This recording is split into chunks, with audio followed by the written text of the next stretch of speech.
let's segue into Image Comics. We have their Jupiter's Legacy coming to Netflix on May 7th, which, again, I need to branch out with my comics because it's a lot of DC, DC, DC. Jupiter's Legacy, that trailer was epic. It was hard hitting. It packed a punch. It's based off the 2013 run they had of this, and I can't get over the kind of plot of it, which I kind of understood from the trailer itself. I guess these five people weathered a storm to gain these powers, and they pass it off to their children, and now it's going to be their children's turn to take the mantle. And I love the direction of it because we got a lot of the children not really understanding their roles with these powers. They know they have these powers, but they don't really have responsibility over them, because the one guy, the main guy, has a daughter and a son, and the daughter is just taking photo shoots, throwing the car she's laying on, she's like, we're not the ideal. So it's intriguing to see the two sides of the coin for your children, one who doesn't give a shit and one that's trying to live up to your standards. And I think it's going to cause for a really great film. I really do. Yeah, man, you hit it on the head. First of all, though, I'm just going to preface this with saying I don't know shit about this comic book series. Ty, you texted us when the trailer dropped, and I didn't even know what it was. So I started watching it. And then as soon as it said it was from Mark Millar, I was in because I love the work he did on Kick-Ass and the Kingsman franchise. So I'm really a big fan of his work, so it piqued my interest. I like that it seems to be kind of in the vein Umbrella Academy-ish, boys sort of just kind of weird one-off comic story that we haven't seen before. It seems sort of dark and gritty. The visuals are really cool. I like the line from the trailer when he says 90 years and what do we have to show for it? So it makes me think that they don't feel like anything that they've done has mattered during that time. And almost like they aren't even sure that what their children will do is going to matter either. So it's going to be kind of cool. I'm not 100% sure that I'm all in on it yet. I can't put my finger on why, but we'll definitely be checking it out though.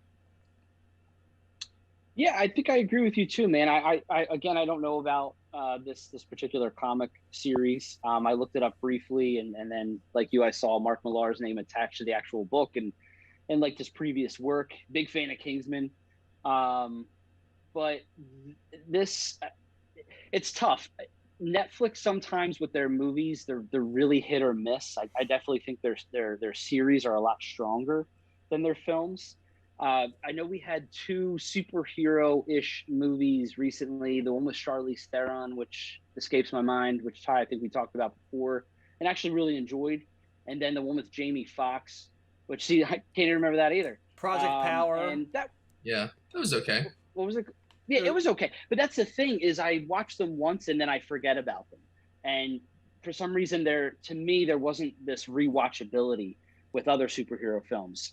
Right. And I don't want to just say, because it's not, being produced by, Disney or Marvel or Warner Brothers or DC. I don't think there's any reason that because it's on Netflix, it's just supposed to be we're dumping this pile of shit to Netflix because it's not worthy to be in theaters. And I don't think that at all. And I don't think it should be that way, because I think streaming, obviously we've seen, is the future.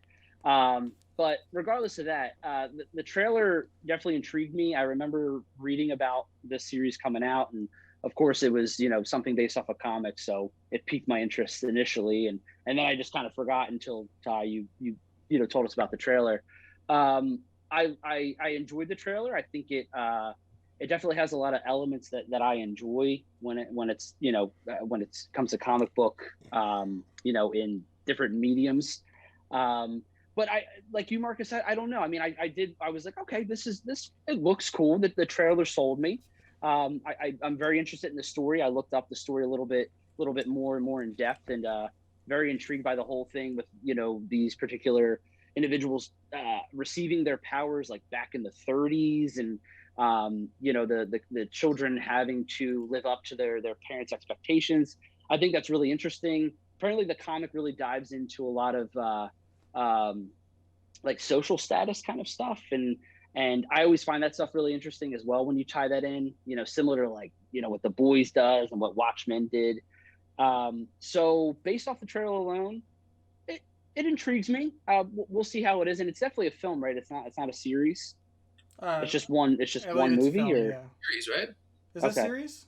I think is it a series? It was a series. Well, they called it series, so Okay. that makes me feel like it's Really. yeah. Well, that changes my mind a little bit, because it seems like this. Well, and the reason I say that is because I think as a series, and I did think, the series or the movie with Charlize Theron may have been a little strong. Is it Charlize? Oh, yeah. Charlene? The way she pronounces it, Charlize Theron. We'll call it Char. I definitely think her movie may have been stronger as a series, because I just think it, especially when it's these comic book runs that are over multiple issues, it gives us time, to really know these characters, to flesh out the characters, let them breathe a little bit. So because it's a series, now I'm really intrigued, because and that's the thing. I mean, the first episode, if this really hooks you in and you're like, wow, I really want to know more about these characters, great news, because you have, however many more episodes to really dive into them individually. As a film, you have 2 hours to do that. So I don't know, but I'll totally be watching it. I'm excited. I thought the trailer was decent, and it did its job. So yeah, I'm pumped. I just think it takes the mantle of, we've had all these superhero style films and TV shows, all these different takes from the normal superhero stuff. And, as much as we're excited, we're seeing a lot of it. And I think a lot of, directors and companies are trying to keep pushing this out because it's what's popular. Not to say that, Jupiter's Legacy won't be a hit, because it definitely could be. But, the more and more these come out, the less, original, the less fun, the less, it's just more room for error for this genre of film and TV series is to start to fail. And, I from this trailer, I'm set. And I'm actually, Kevin, too. I did not know it was a TV series. I thought it was going to be a film. And I read that completely wrong. But I'm excited to see how that fleshes out, because it does have, the potential to be a very good TV series. And it could leave you for wanting more. I'm sold on it. I love the action within the trailer. The visuals, like you said, Marcus, were fantastic. And just the thing that really pulls me to wanting to see this very badly is that relationship between that brother and sister, who have two different, mindsets about not being a hero, but I guess using their powers, because maybe they don't want to be heroes. Especially in her case, she seems like she doesn't want to. So that kind of conflict, especially within the family, has me very intrigued and very excited to see unfold, especially if it's through a series. Yeah, I think the other line is I'm just saying that I don't think they're ready. So it makes me think they're going to get thrust into action a lot sooner than they wanted to. Yeah, that could be pretty cool too. And the sister says to the brother, because the dad says, I don't know their names, so obviously it's very vague. But the main guy sister who looks brother. like the main guy who looks like Superman, right? He says to his son he has to be the ideal. But then in another sequence, his sister says, we're not the ideal. We are not the ideal. So like it's interesting. I want to see that unfold. I want to see how that plays out on our screens. And that's what really has me intrigued, because I think that can be very good. Does Netflix fail with that whole writing? Maybe they do. But the trailer has me. They did a good job with that. It's just cool that Netflix has the ability to be able to take shots like that. Like, yes. They have the time, they have the money. They're like, all right, well, let's do this weird, obscure comic that nobody knows about, and let's turn it into this big budget production show. And like, they're able to do it. So hopefully they can, hit the mark on it a little bit. I know we don't really know too much about the comics, but we'll see just how it impacts us while we're watching it. Not to directly compare it to its comic counterpart, but just kind of, is this cool, first of all, right? Sometimes I get worried a little bit. It's like, how many different superhero shows and movies can they put out without you start to feel like it's getting repetitive at some point? Hmm. And like I got the vibe of that during the trailer a little bit. It's like, okay, well this looks cool, but it's like, have we seen this before already? So, Hmm. but it could be totally. I could be totally off on that. We'll just have to wait and see what happens. I think you make a really good point, and that's what I was going to ask you guys. Is and I think this topic has come up before, not just on this show, but I think across other shows, other podcasts, that discuss this type of material is the superhero fatigue. I mean, there's and that's on one hand, it's really cool that there are comics like Jupiter's Legacy that even I myself or you guys weren't familiar with, and because the superhero genre in film and TV shows is so popular. It's been popular for over a decade now. That we're getting, people are digging through their collection and figuring out what other stories do we have to tell. But you're right, Marcus. I mean, at some point you go, wow, this feels a little similar to this, and this feels a little similar to that. And I know when you have different superhero stories, I feel like there's only so much to tell, but that's where the writer has to come in and change things up as best as possible to try to still keep it fresh. And that's a tough task. I mean, myself, I think I've been saying forever now, all I've wanted to do is write a comic book story. And I have all these notes on my phone, but everything I do, I go, oh my God, that's like this and this is like that. Mm. But you can't help get inspired by this other stuff. So I get exactly where you're coming from. And I think that's why maybe I wasn't just like, fuck yes, this is awesome. This is going to be the best thing, because I think sometimes I feel that fatigue once in a while. I think what Marvel's doing great again is, yes, these are based off of comic book characters, but they're taking their characters and they're thinking, well, as far as films go, we could take these characters and based off of these characters' personalities, what genre of film could we really focus on for them? We have Falcon and Winter Soldier. Well, what are these guys? Mm-hmm. They're ex-military guys. And then you think of, well, what could we do with that? You think of movies like James Bond, and like I know I said, The Bourne Identity and things like that. Well, what if we took these comic book characters and brought them into a James Bondish feeling world? And I think that really works. And everybody at Marvel is they're so smart. They're a lot smarter Brilliant. than I am. So it's a good question. I think it's a question that's going to be asked for a long, long time. When's the bubble going to burst? Are we going to get burnt out with this kind of stuff? And it's tough to say. I mean, I think with the characters that have stood the test of time, your Batmans, your Supermans, your Captain Americas, your Incredible Hulks, I think we'll continue to see. I don't think anybody will ever get sick of them, because we haven't. They've been around since some of them the 40s. You know what I mean? And we're going to continue to see films years and years down the road of different directors and writers interpreting them in their own way.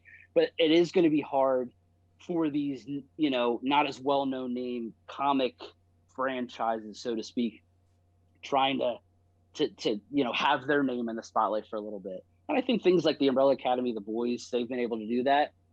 Maybe Jupiter's Legacy is one. I guess time will tell. We'll see in May. and I think that, playing off of the superhero fatigue, I think one good thing that came from, for the superhero genre is COVID, because, Marvel hasn't put out anything new until, WandaVision, which was almost a year. And DC had, their animateds, which was, Apocalypse War, and I think the Superman Red Sun, I think, came out last year too during COVID. But like all these other Netflix style films that came from like Image Comics had the chance to say, hey, we already shot this. Like there's no superhero stuff going on. Why not throw out The Old Guard and Project Power, which is these superhero style films, and no one was getting bored or thrown off by them, because there was nothing coming out from Marvel and DC live action wise. So, now where we have DC about to put out some films and Marvel putting out their TV series, there's going to be some of that, I think, fatigue, where, there's going to be a ton of this superhero stuff. We got Invincible, we got Falcon and Winter Soldier, we got Suicide Squad coming out. We just had this, the Snyder Cut. We're having Black Widow coming out. Then we also have, Jupiter's Legacy. And there's so many different superhero stuff coming out within this year, and even more so in 2022, that I think the superhero fatigue will be real. It just, I think COVID kind of delayed that. So I think, Kevin, I think you put up a good point with that. Ty, it's your topic. No, you're good, man. Wait, Ty just gave us the whole slate for the whole year. Yeah, no, I know. You were just firing off all this stuff that's coming out, and it really makes me think Jupiter's Legacy is going to have to knock it out of the park in order for them to even, to it be good in any way. It's going to have to be awesome to compete with all those. So maybe they know something we don't. Maybe Netflix has a trick up their sleeve with that show. Maybe it's going to be really awesome, but it's going to have to be because, if all that other stuff's out, who's going to pick Jupiter's Legacy over, Black Widow or Suicide Squad, so they're gonna have to kill it, and we'll see if they do. Yeah, that's a really good point, man. And Netflix has a history of either hitting out of the park or just straight miserable. So I guess we'll have to see where that goes. I think that's a good point to wrap this one up, boys. It's always an honor. It's always a privilege. We got our fantastic beers of the week going. Yeah, man.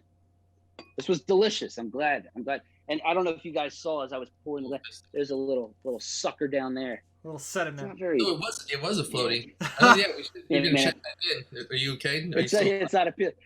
Yeah, I mean, I don't know if we continue to do this, and then I'm just, you guys are asking me a question. I'm just out like this. Then, somebody call Laura.